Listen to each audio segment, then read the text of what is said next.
Welcome back, everybody, to another post-game win.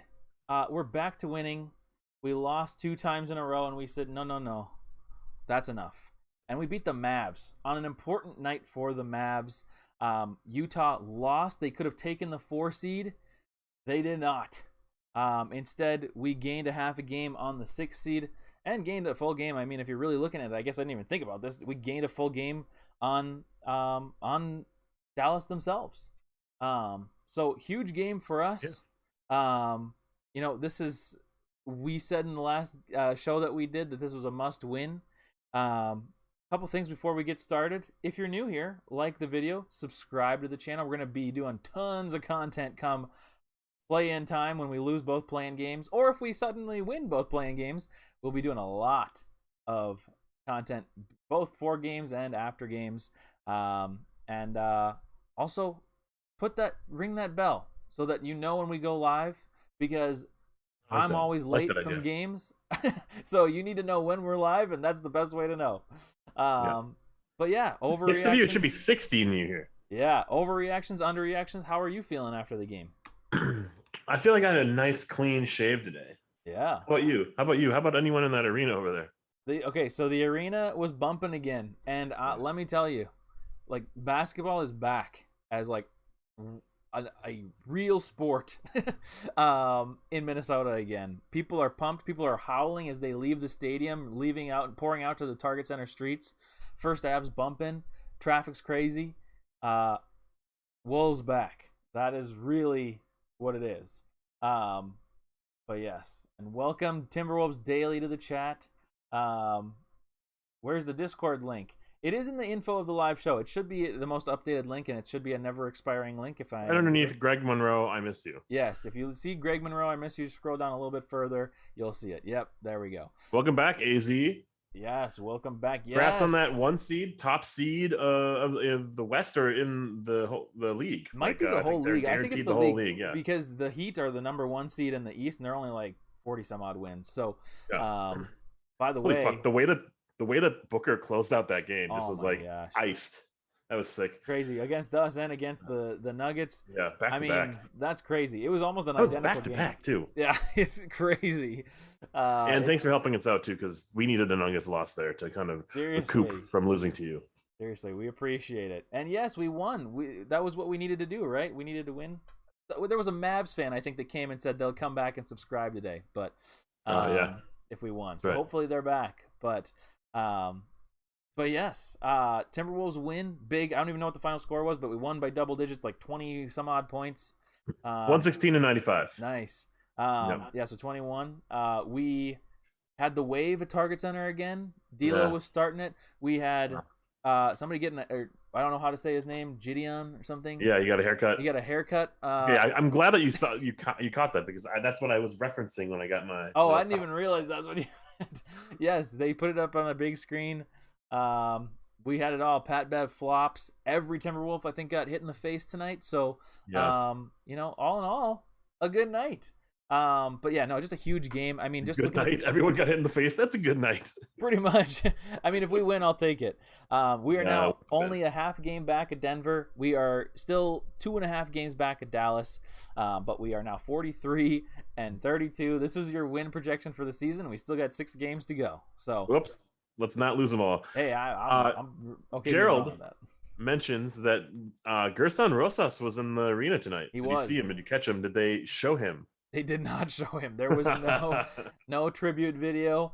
No kissing and making up, huh? Yeah, it was. I mean, or making out. Yeah, that would just be whatever at the Saints game or whatever they were doing. But yeah, no, it was weird to see him back there. It's kind of strange that he would show his face again here. But whatever. I mean, hey, he's comfortable with it, and I guess everybody else was too. But pretty insane. And honestly, I mean, if you look at it, he built a pretty good team. Maybe not culture, but he did build a good team. And the players that we have are good. Couple quick little reactions after the game. So one, Malik. I was at the game, so I saw him go down and get hurt. Do you know? Was it like bad? I mean, because he looked bad at the free throw line, like he was barely walking. I saw that they announced that he was out for the rest of the game with a sprain. Have we heard any more on? I mean, I know that there's not going to be news right now, but like, did it seem bad on the broadcast, or did it seem like, ooh, that's just a concern? It seemed worse than it was, and on replay, it didn't look that bad, but it looked like it bent the wrong way as he was falling down. Like he's falling down towards the floor on his right ankle, and his right ankle goes the other way because I think he got pushed or he got tripped on another guy's leg the other way. So it looked wrong. But it didn't look like it looked like it could have been another thing when he was struggling to walk and stuff like that. Yeah. That was a crazy sequence though. We had to like wait a minute. No foul was called. We didn't call a timeout.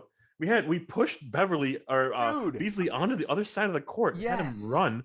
And then he was trying to go for the rebound, and then they almost didn't call the foul when he was like barely.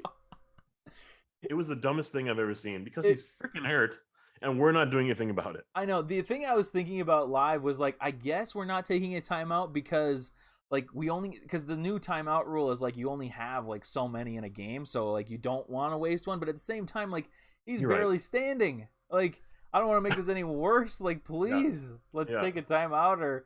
Yeah. Even away from the ball foul, just something. Get him out of the game. Poor guy had to, I'm not going to say do the foul himself. Like I know. It was so dumb. Ant, just foul. Ant, just throw the ball off of someone's leg or something. Seriously. That wasn't registering, and Finch didn't care. Yeah, so as Cooper said, the injuries did look tough on the broadcast. Okay. Yeah, he was struggling around. So I'm glad we got the win despite all and in spite of all that adversity, all of the face grabbing, eye gouging, it was so bad, ankle in breaking plays, and then Cat with foul trouble yet again. Right? We grew a lead, we built a lead, we out hustled them, we stopped the mid post play where Powell just ate last time. We dared Luka to make twos and not threes. Like. Hell yeah, we made adjustments and we came ready to play. This was kind of our season, not on the line, but like I would have had no faith for the rest of the season had we had lost this because this was such a must win for us to build momentum to Sunday, to the rest of the year, to the postseason, because we might not face the Mavs, but we're going to be facing teams better than the Mavs. Yeah, yep. Because I don't think the Mavs are for real. I don't think the way they built their team for the second half of the run was a postseason type of team. It's a regular season, like we'll 1v1 you, right? Yeah. Like 420 no scope Luka Doncic. Their team is built around that and incredible passing. They have no bigs. They have no threat defensively, really. And they have 3-point specialists, but when you don't make the shots, look what happened. And tonight they had so many open shots. Like early on, we were defending quite well and scrambling a little bit in the first half. But the second half, there was literally almost no defense being played on a lot of their shooters, and they were just missing. And the only person that could score was Luka, and Luka was doing quite a good job at it. But like, you can't have one player make every play. Like we know that from the past 20 years. We can't have Kevin Love do it. We can't have Al Jefferson do it. We can't have even Cat early in his career. We can't have that happen. So. You need another star, and they had Dinwiddie, but Dinwiddie wasn't really going off like he could, and he comes off the bench for them. It's interesting. I would say I'm not so much of a, and maybe I'm not to call you a hater of them, but like I am a little bit more high on them than maybe you are, but just because they can make those shots and they do have a pretty deep 3-point shooting team. Tonight it just was really bad for them. You got 43 threes, they made 10. So if Yeah. you're hot and cold from three, you can't be sustainable, right? Yep. Like, I don't know. That's disgusting. I can't rely on that if I'm a team. Even that's my only mantra is shooting threes. Mm-hmm. Like, I don't think I've ever seen 10 for 43 before. So Yeah, and here's the thing. I see Timberwolves Daily in the chat saying completely agree with Ashwin's take on the Mavs. This team is built to beat bad and average teams, but the top four seeds in the West totally. will still beat them. Honestly, I kind of agree with that take. However, I will say this is going to be my broad general overreaction or crazy take is that the teams 4 through like 8 or 4 through 7, all of those teams are kind of fake good. Because they're good enough to beat the bad teams, and they can even beat some good teams at times. But most of them are kind of, I think, they're fake good, as in like I think we're viewing them, or maybe it's just me. I viewed them as pretty good teams. Like even the Timberwolves, like we've been pretty good this season, but maybe I'm viewing them a little bit too high, just because I think they're all very, very beatable teams. Like Utah is a very beatable team. They lost tonight. But I also think the other hot take in this is that I don't think it's impossible. I think the Mavs could easily sneak up into that 4 seed. And that's not me saying that I think that they're a 4 seed level team. I just think that the Jazz are a little shaky. The Mavs can win. So I don't know. I think it's possible. I just think that a lot of these teams, us included, are not some unbeatable force. Like we all can be very easily beaten, and there's very easy ways to do that. But that gives us a shot. That gives the Timberwolves a shot to move up in the standings. And I'm not saying to the 4 or 5 seed, but like it just gives us an opportunity. I think that's a really good point. It's easier to recall to like the early 2000s where we saw like 7 teams that were just stacked. Mm-hmm. The rest of the NBA, the rest of the West was not. There's way more parity in the league than I've ever seen. And so a Cat-led team can get to the playoffs. A Trae Young-led team can get to the playoffs because, he doesn't have like a second or third go-to scorer yet, but he's killing it. And their other players are outperforming their expectations. I'm just saying that straight up. Like, there's no Tracy McGrady and, others, right? There's no like Tim Duncan, Manu Ginobili, Tony Parker, Robert Horry. There's none of that in the league right now. Mm-hmm. And so, and especially in the West, like the Suns look great because they're just in unison. Yeah. Yep. There's no like third star. I wouldn't even say Ayton is like a star. Ayton just eats because of all the other, right? Yeah. Things that they have to deal with. Yeah. You're right. Anyways, but we're both right. That's what I'm saying. Yes, exactly. And so are you over there at home. Maddie, you're right too. She said what? The only team that has like a legit like big 3, and honestly they haven't even looked tremendous this season, is Golden State. And they have Steph, they have Clay, who hasn't looked great the whole time. He's been good, but like not the same Clay. Even Steph at times hasn't been like the same consistent Steph.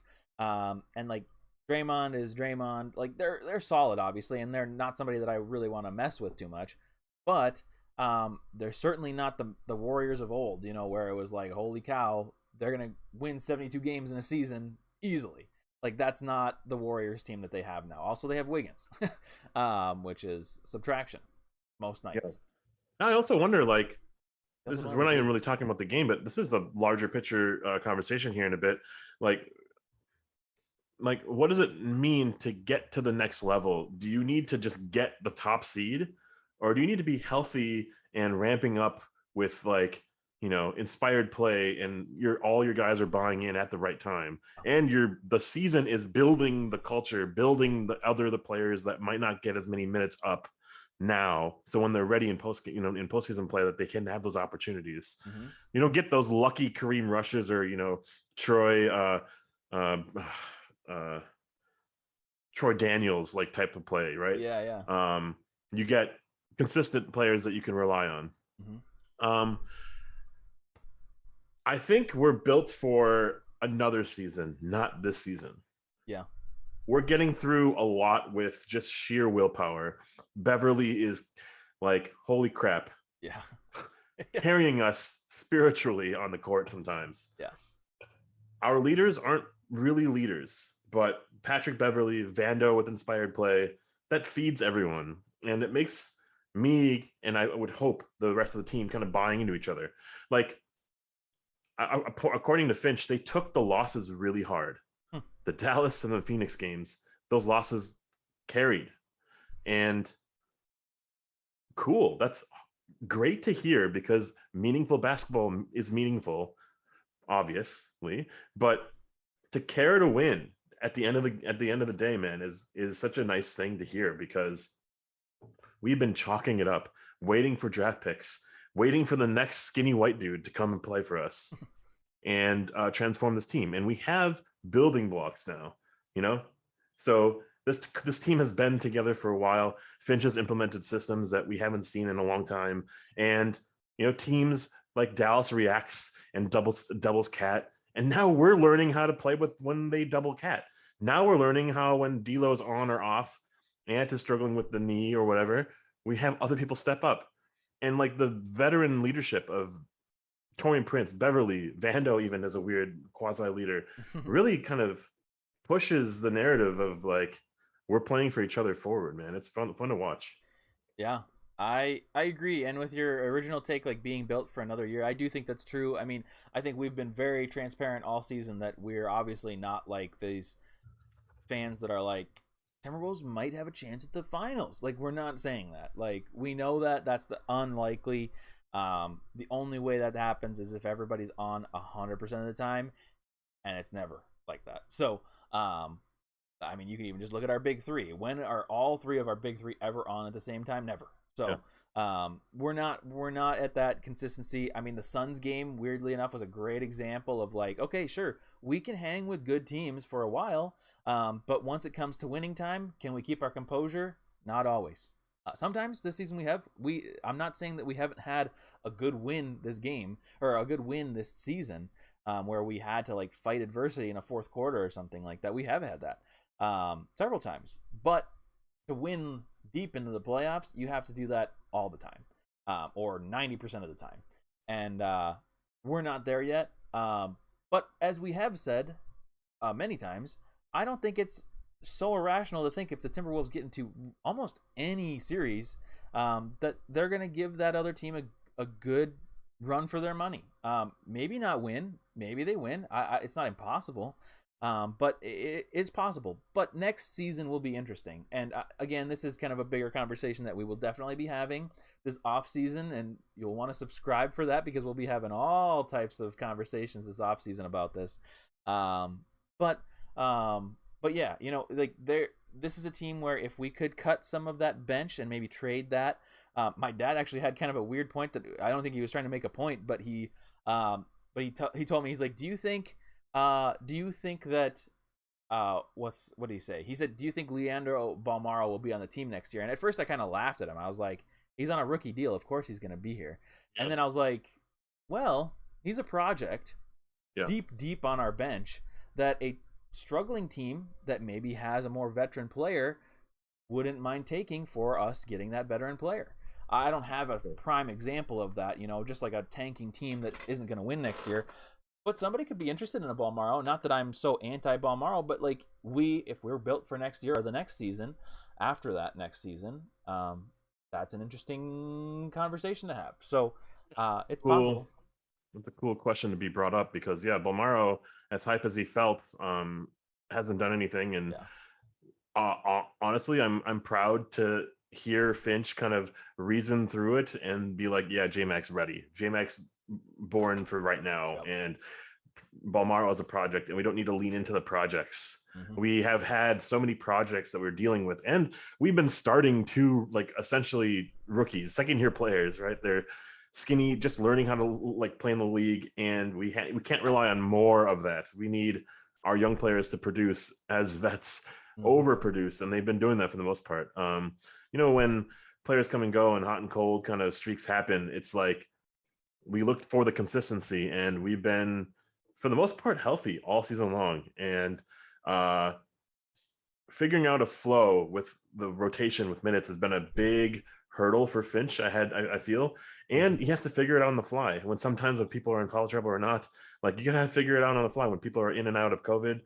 Man, they've Yeah. been so nimble and quick to react to how to adapt the lineup that, now we're here, we're healthy for the most part, rolling ankles here in game like 75, but no one's seriously out, like it's awesome. Yeah. So this is our form, our truest self, and we're going to be building from this. It's cool to see that we can bounce back from a Dallas loss, from a Phoenix loss to a Dallas win. Yeah, yeah. It's good. Also, yeah, to have 2 games against the same team that's about the same caliber as you in the same week, one at home, one away. I think that shows in the at least a little tiny sense of a playoff situation, just because you're playing that same team twice within a very short amount of time. Older Timberwolves teams would have maybe given themselves a shot in the first game, probably lost, and then the second game, anything that was successful, that other team would have figured out and thwarted, and nothing would have happened. It would have been a terrible game. So for us to come out and not just win, but kind of dominatingly win, that second game is a good sign. And as we started saying from the beginning, like this win was a must win in our books. So us winning, not only does that give us hope for like a 6 seed possibility, I mean, it just shows more of like some mental toughness that we don't see all the time, but at least we saw it now. So definitely fun. You want to jump into maybe tier list time? Yeah, we won all the big like matchups, man. We won like almost every matchup, and we shot better from the field. We shot better from 3-point line. We hit the free throws. We hit the boards hard. We out hustled them. That is the name of the game. Like doing all the little things, controlling our own fate, playing discipline, not leaving our feet. Karl Anthony Towns played inspired basketball defensively in that first half, despite apparently foul trouble. And it's cool to see D'Lo kind of bounce back, even though his stat line, looks a little wonky at the end of the day. Yeah. He looked a lot better and Oh, yeah. more in control of his own game. Mm-hmm. And yeah, leading into the over/under here, we started with Cat in foul trouble, but did he go above or below the line set at 4.5 fouls? And he went under with 4. That fourth foul was like 3 minutes into the third, and I thought, okay, here comes the comeback, Yeah, or here comes and we built that lead. That was awesome. Mm-hmm. Ant was set. The line was set for 20.5 points, and he went under with 12. What? Kind of hard to believe, right? Whoa! It felt like he had lead 12 in the third. I know. guess It felt that's like he had maybe all he did. Felt like he had like a 20-point game. Was Powell? Dwight Powell was set to 6.5 rebounds, and I don't understand how the big boy does it, but he went under with 5. Wow. And Wolves' fourth quarter scoring set to 29.5, and I thought it would be a more closer game, or just a more like blowout type of game, and we only went 27 in the fourth, and it was set at 29.5. So big boy won, rigged, as Gerald said, and that was just way too much time on the over under. That's okay. Well, we're on to the tier list. And we'll go through the bench players like we do normally pretty quickly. I'll just kind of run down them real quick. Although 2 in particular, actually, we probably really only need to talk about 2 bench players tonight. So let's do that. We'll have decent conversations about 7 players tonight instead of half conversations about 10. So basically, right. We don't really need to talk about Jalen Noel. We don't really need to talk about Nas so much. So, yeah, incompletes for Nas and Malik. Yeah. And Josh made a 3, Jake made a 3. Fuck yeah, A's for them. Yeah. Nathan Knight, shout out to you for stepping in when Nas was hurt. True. Jalen, I think maybe was not the worst player of the night, but like maybe because he didn't really show himself at all in the game. Yeah, he had that first shot he had was like, okay, Jalen's in Shabazz mode tonight. Where it didn't feel good. Yeah. But all right, well, we're gonna. Yeah. Maybe this is a weird kind of to start with J-Mac, but we're gonna start with Jordan McLaughlin, who had 16 20 minutes points in 20 minutes. 5 rebounds, 3 assists. He didn't actually have any steals tonight. Wow, that's kind of crazy. But he was 6 of 8 shooting, 3 of 5 from 3. Who are we talking about? Are we talking about Malik Beasley or Jordan McLaughlin? And he was a plus 13. Not that really matters. Yeah. But I I mean, I'm gonna be Ready? honest. I think it's at least an A tier. Oh, okay. What I was were gonna you gonna say? say A tier at A1. Like I was like between A and A1. That's where I am too, because I like this is borderline an unforgettable game for me from Jordan McLaughlin because of the Sure. shooting, the effort. I mean, so many things happened for him in this game, and he made so many things happen. Um, I am borderline A1 for this game. The star of the show, according to Chris Finch, was Jordan McLaughlin. Yeah, I mean, he was. It was crazy. I mean, like all of our starters played okay, but like, I mean, he was like, I mean, what is he? He's the second leading scorer tonight. Yeah, he's the Yeah. second leading scorer. So Yeah. pretty insane. What did the Discord say? As I'm pulling it up, Ant and Boban swapped jerseys. Did they really? Oh my Yeah. gosh, that's crazy. They were probably in the Um. movie together with Wancho. Oh, I bet. Yeah. As I'm looking at the stats, we got a clean sweep. Everyone's at A. Everyone said A. Okay. Are we moving it down to an A instead of an A1? I mean, I was on the fence. Let's keep it realistic. Yeah. Okay. Yeah. Okay. We're not crazy over here. And we know J Mac's gonna watch this, so sorry, J Mac. I know you were looking for an A1, and honestly, this is probably the closest you could get to an A1.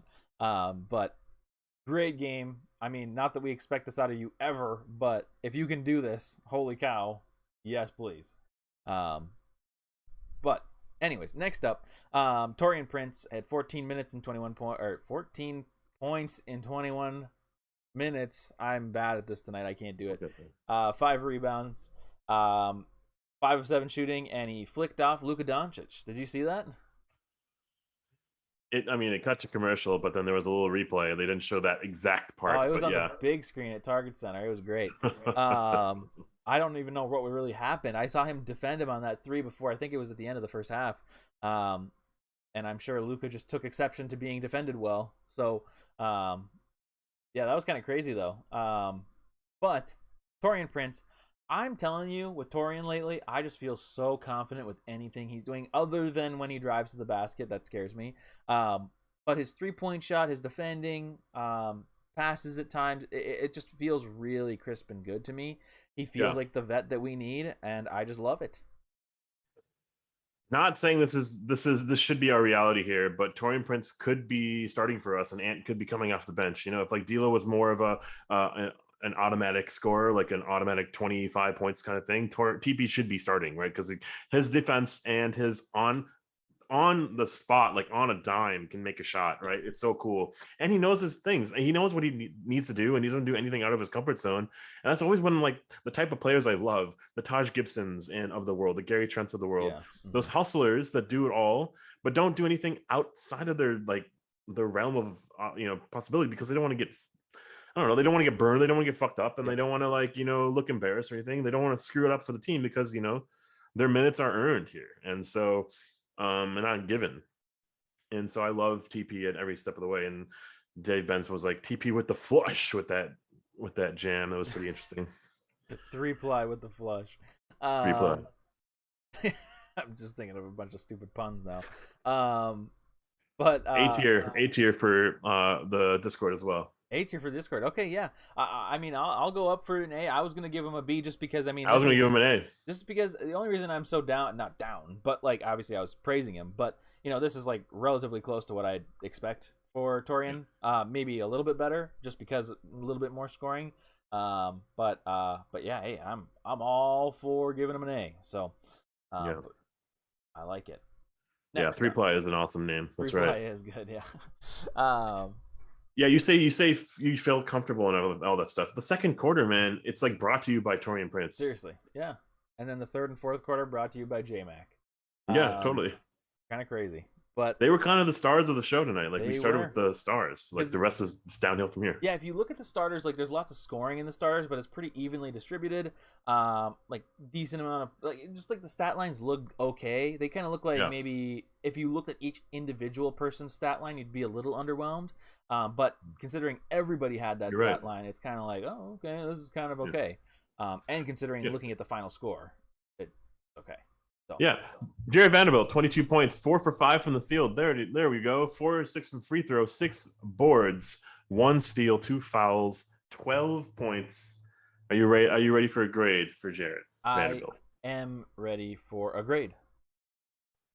In 3, 2, 1, B? B. Yeah. Yeah.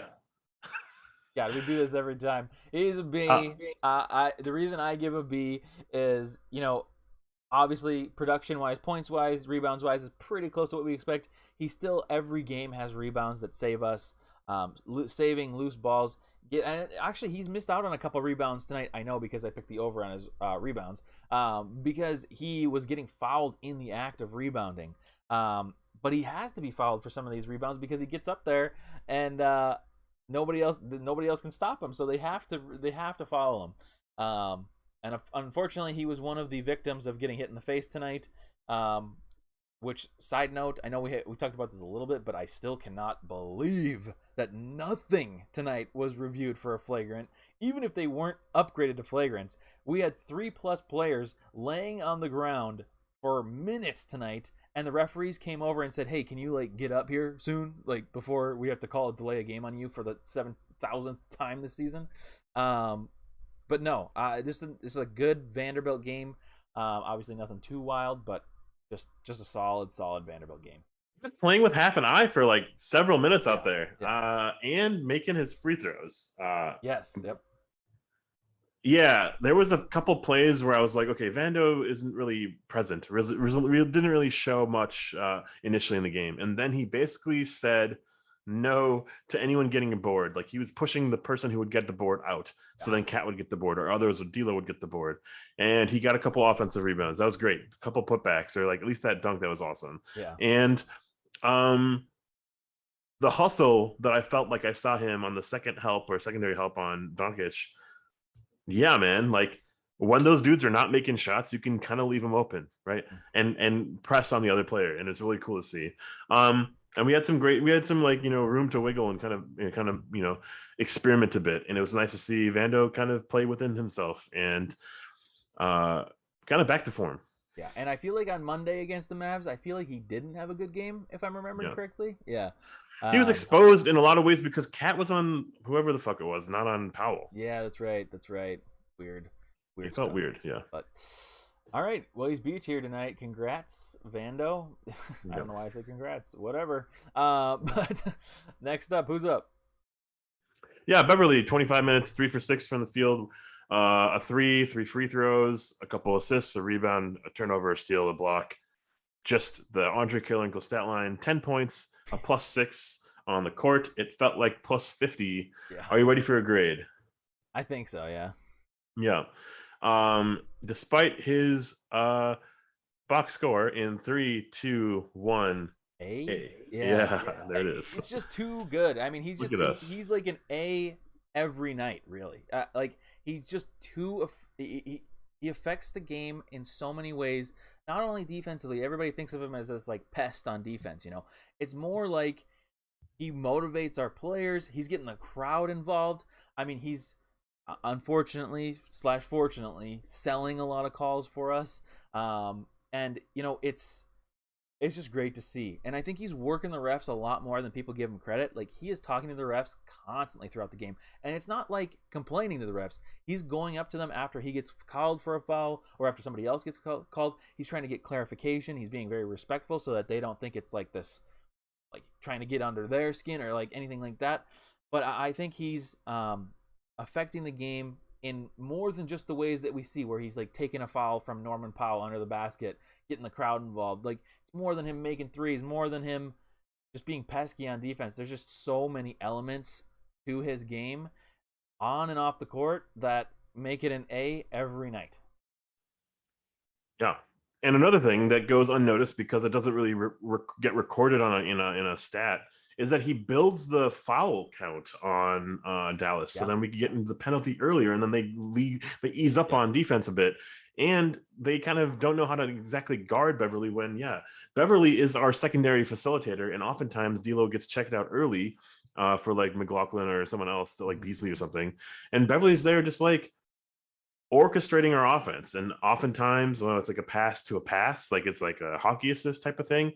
So he doesn't get those stats, but the fact that he's running our offense when it could have been Ant, if he had more of a James Harden bone to him, or it could even be Cat, but it's Beverly, and it's just unexpected offense, unexpected results off on the other end, and yeah, like what he did last game on Monday is still kind of stinging, like sitting with me, like how he defended Luka.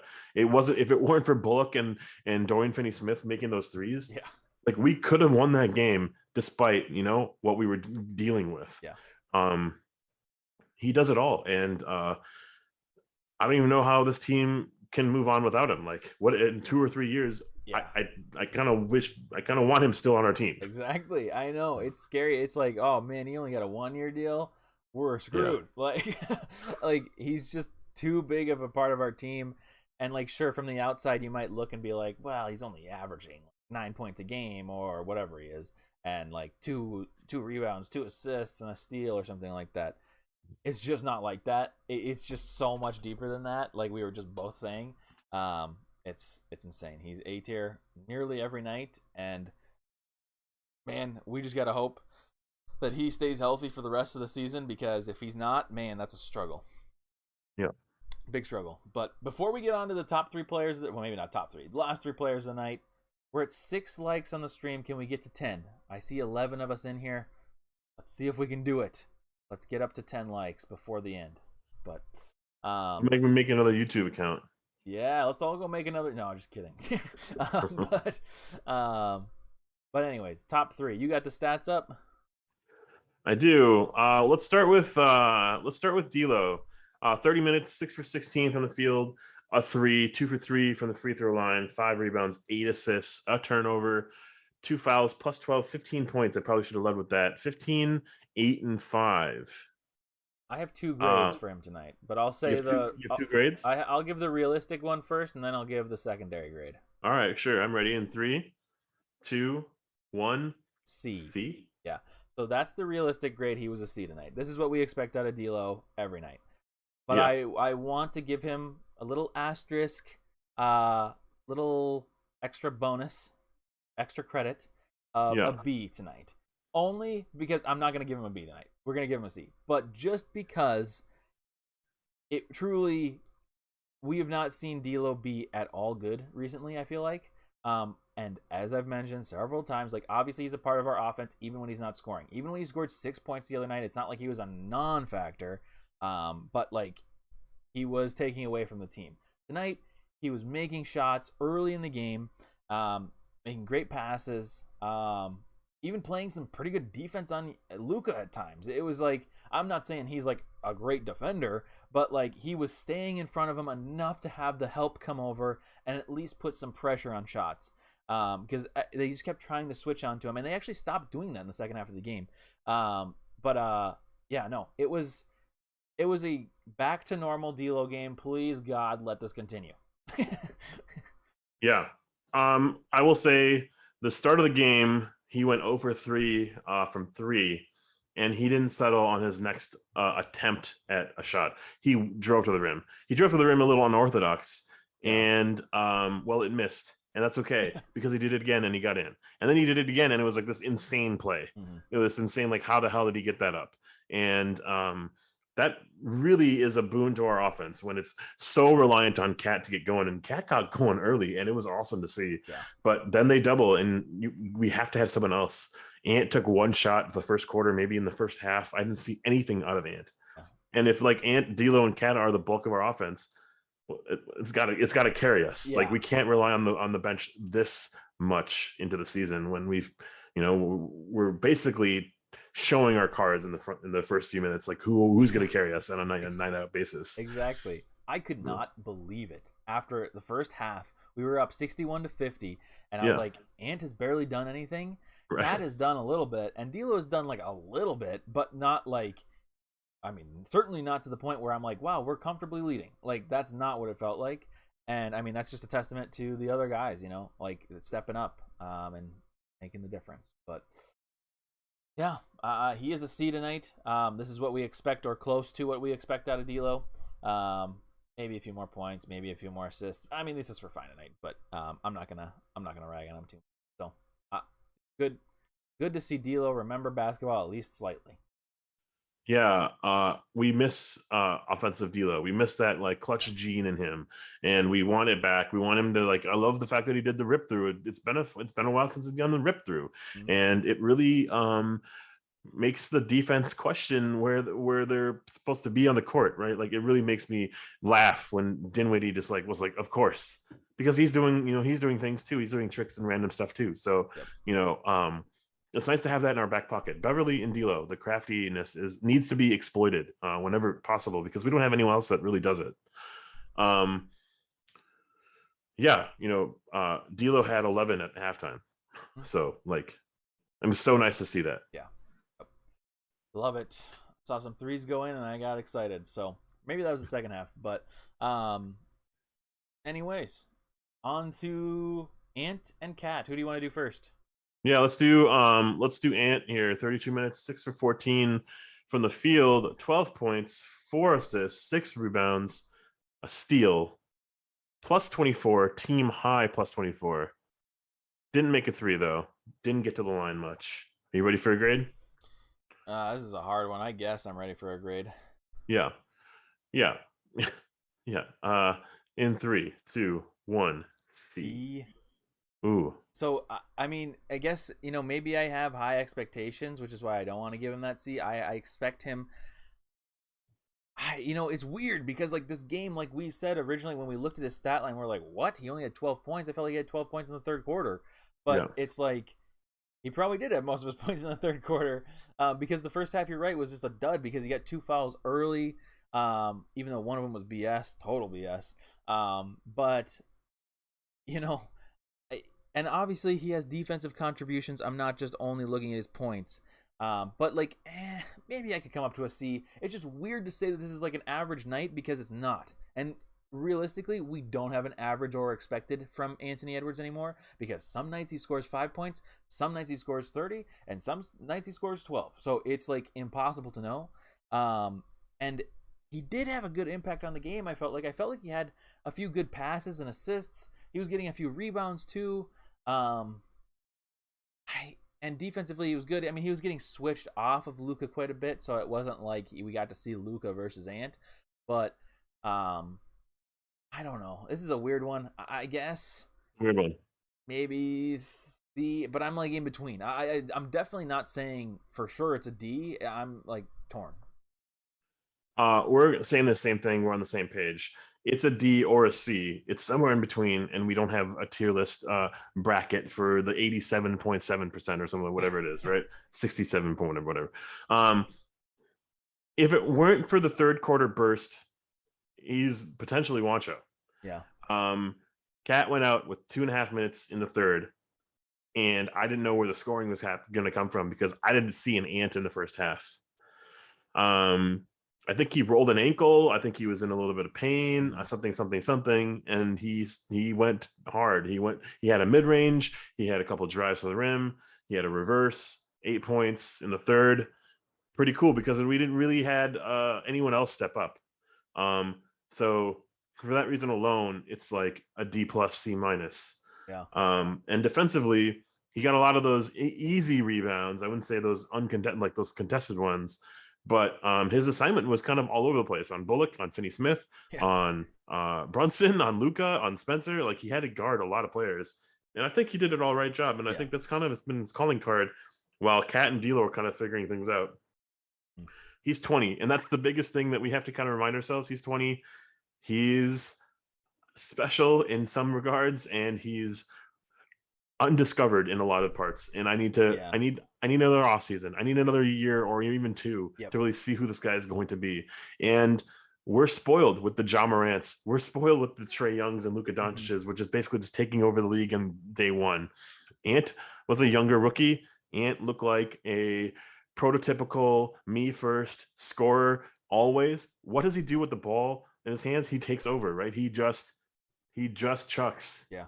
And now he's learning how to actually play the game, maybe for the first time in his career, right? Like how to play with others, how to play with people probably potentially better than you, bigger, stronger, Yeah. out, like they out hustle you. And he needs that competitive drive that I feel like I see on a night to night basis, where at least defensively he owns his matchups. but on the other end, like he might, sag off and sit in the corner and not be as proactive. Mhm. And that worries me a bit. Long term, I'm not as worried, but we're going to need him hard in the postseason.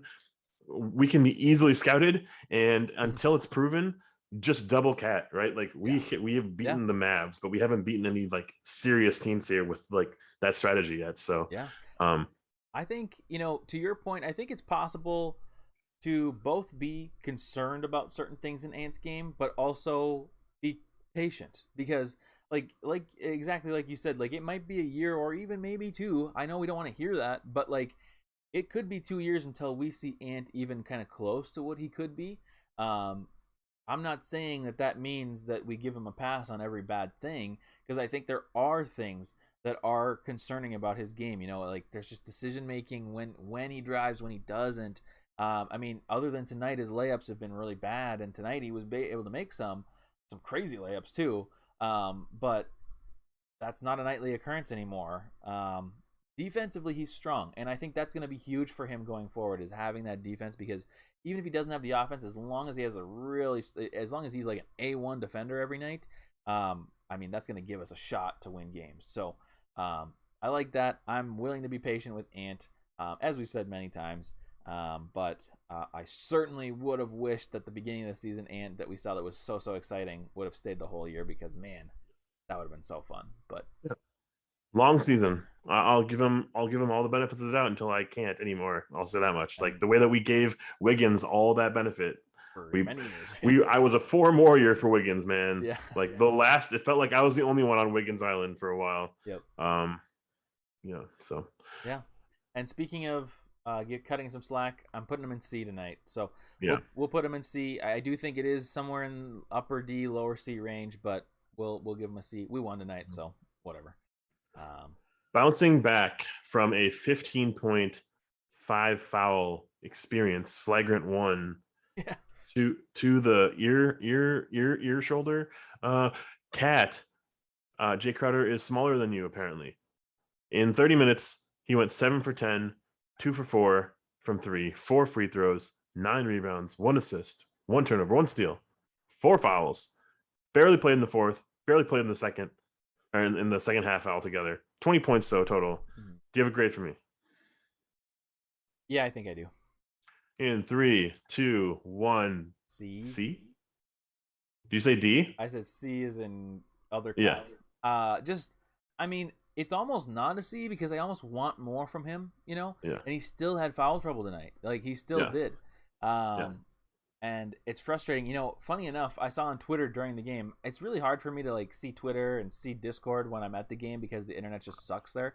But Yeah, the little bit that I did see, from earlier this season, if you remember, the Hill Rat, I believe, is their name on Twitter. Oh yeah. What about him? I think they were the one that like either leaked the trade or the Rosas thing even.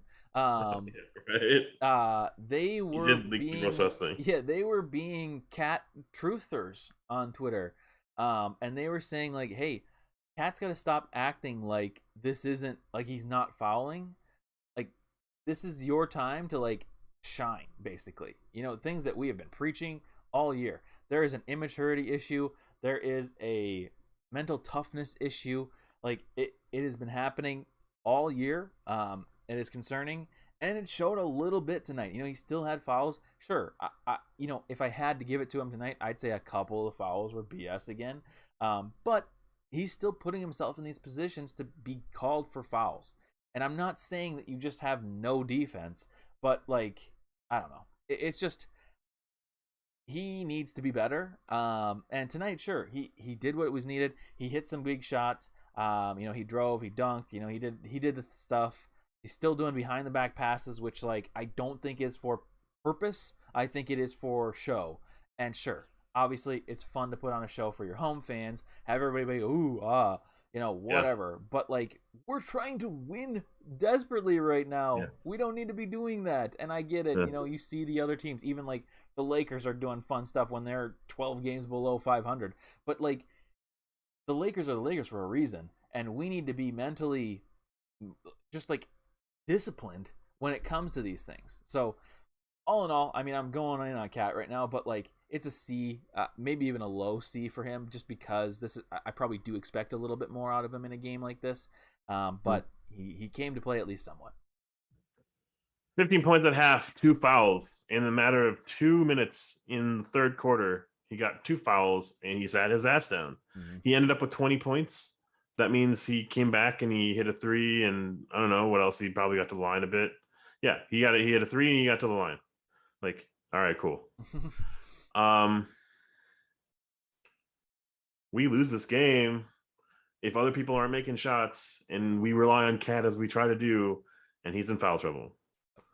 This was potentially a game for you to right some wrongs. And yeah, despite the weak reffing, the soft calls that are called on him, yes, he still does the hand on the hip. Yes.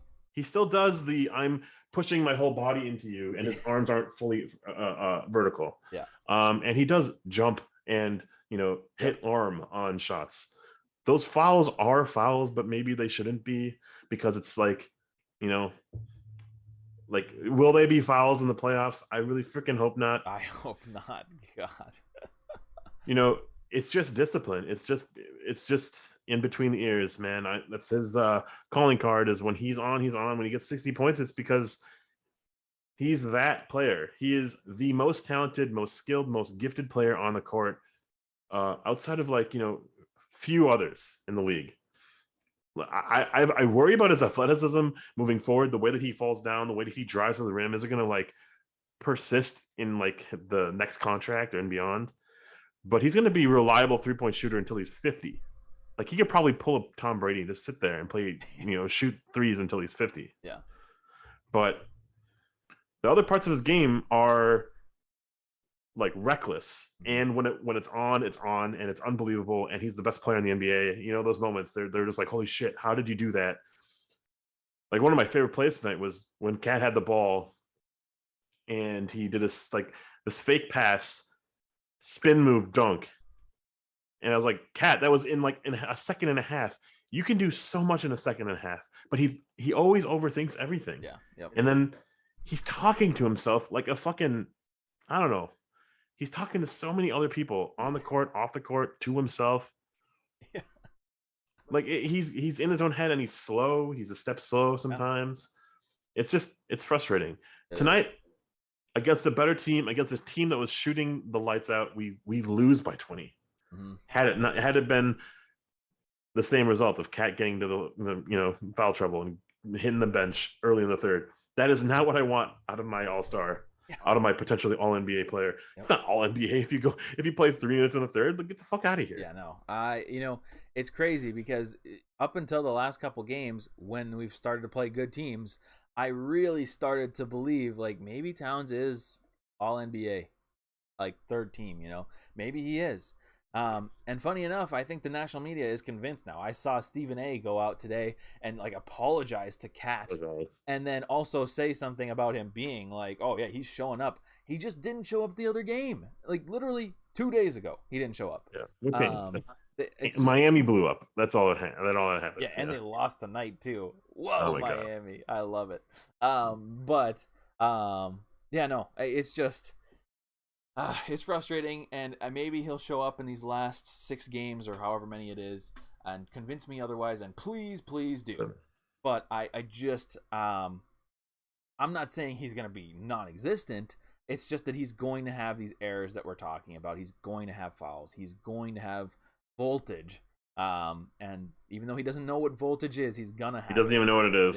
Yeah. So it's frustrating, but he's a C tonight. And funny enough, our tier list spells a C. If you look at it, it's a little C right there. Wow. Yeah. That's great. So, well, we also didn't have half our players out there, huh? That's true. No Layman, no Maximum Lay, no Kogi Bank Shot 3. No, I mean, we could have put him in A1, but I didn't do it just because, this is a fun win. We had the wave. We had the 3. We won, but, yeah, good win, but just a win. We still need more. There's still a lot more that we want to try to do this year in wins. So if we're looking forward at the schedule, we have on Sunday probably the next toughest game. One of the toughest games left in the season, probably. is Boston at Boston. Um, by the way, Central folks, it's a 5 p.m. game, so keep an eye out. So it's a 3 p.m. game for you, Ashwin. Yeah. That's a mess. But then we play on Wednesday against the Raptors at the Raptors. That could be tricky too. I think they're hot. I could be wrong. But and then the next game after that, we play Denver, and that could be a huge game with huge implications in Denver. Um, Bones Highland's about to put 30 on us, so it's gonna be a crazy game. But then we come home for a little bit, finish out the season at home with some easier games and possibly a very depleted Chicago Bulls roster. I don't know for the very last game of the season. Happening. Yeah, I don't know what's Um, going on over there. but yeah, so we've got some games, and I think I said this last game, but just in case you're wondering where we are on the Denver situation and the 6 seed possibilities, we are a half game back right now. They play OKC tomorrow, so basically they're going to win. We're still going to be a game back. They have their easy games now and finish the season with their tough games. We have our tough games now, and we finish the season with easy games. So if we can survive and maybe go 500, or I mean, we really want to win that Denver game. I think that's the next most crucial game for us. If we could even just win one of the two out of these next two against the Raptors or Celtics, that would be huge, because then it gives you a shot at maybe having a super, super important game against the Nuggets. It's possible that Nuggets game could be the last like super important game for us, because if we lose that game to the Nuggets, then I think it's pretty much a guarantee that we'd be, unless we win literally every other game, it would be a guarantee that we're the 7th seed at that point, which I do believe. That's the other thing I meant to think. I think we might have officially clinched this at minimum the 7th seed tonight. I could be wrong. I think we're 6 games or 7 games above the Clippers in the 8th seed, and if that's true, we only play 6 more games. So I think that's true, but I think we kind of already knew that, though. We weren't. It was more mathematically like now it might be official, but we certainly weren't going to lose every single game for the rest of the season, and the Clippers certainly aren't going to win every game for the rest of the season. So Cool. Yeah, we're if not official, probably like a half game from being something official. like that. That's fine. That's Yeah. cool. Yeah, I got really nothing else for you. I'm excited for Sunday. I'm excited to see how we build on this, because apparently we were really, really emotional after those 2 losses.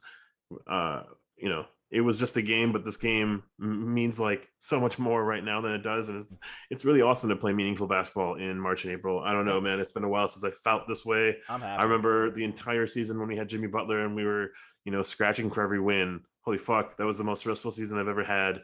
Mm-hmm. And I don't even know who's the top 3, draft picks right now. It feels good to not know and to not care, Yeah. and to care about standings and seeding and just like playing that game within the game. I wonder what's going to happen. I don't have no predictions, and I feel like it's such a wash. After Phoenix, like in Memphis, like I don't know where the standings are going to lie, and I feel like any matchup could go in any direction. Like it's not even worth commenting on them, but we're doing it anyways. Like it's potentially, I don't know, just flip a fucking coin. I kind of don't care. I know everybody's wanting to play Memphis. I don't care. I don't care if it's Memphis. I don't care if it's Golden State. I mean, Golden State doesn't have a big. They have Looney, and that's it. Wiseman's not coming back. So I don't know. Any of those teams, I'm pretty comfortable. I mean, as comfortable as I can be as the 7th seed or 6th seed or whatever we are. But yeah, it's interesting. I don't really care. I personally would love to be in the 6th seed rather than the 7, because I just have no confidence in these playing games. But yeah, and it would be a lot easier to buy playoff tickets at that point. So, anyways, I think our secret word in the chat in our VOD today will be Wolves back. Wolves back. I like it. If we win on Sunday, that's a big win for us. And I mean, I'm telling you, if we win on Sunday, I'm going to be very, very happy and very hyped, because that puts so much pressure on Denver for the rest of the way. But anyways, if you're new here, feel free to subscribe. Like the stream if you haven't already. Comment Wolves back after it's uploaded or done, whatever. We will be back here on Sunday after the game. And hopefully a Wolves win. But shout out the Discord. Join our Discord if you haven't. Link in the description. We will be back on Sunday. I don't think there's anything else to say. Nope. Perfect. We will see you Sunday.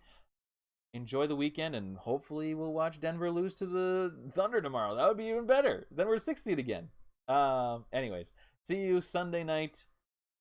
52 wins. Intro is the outro. There, I knew something was missing. 52 wins, maybe 49 now. And we'll see you Sunday.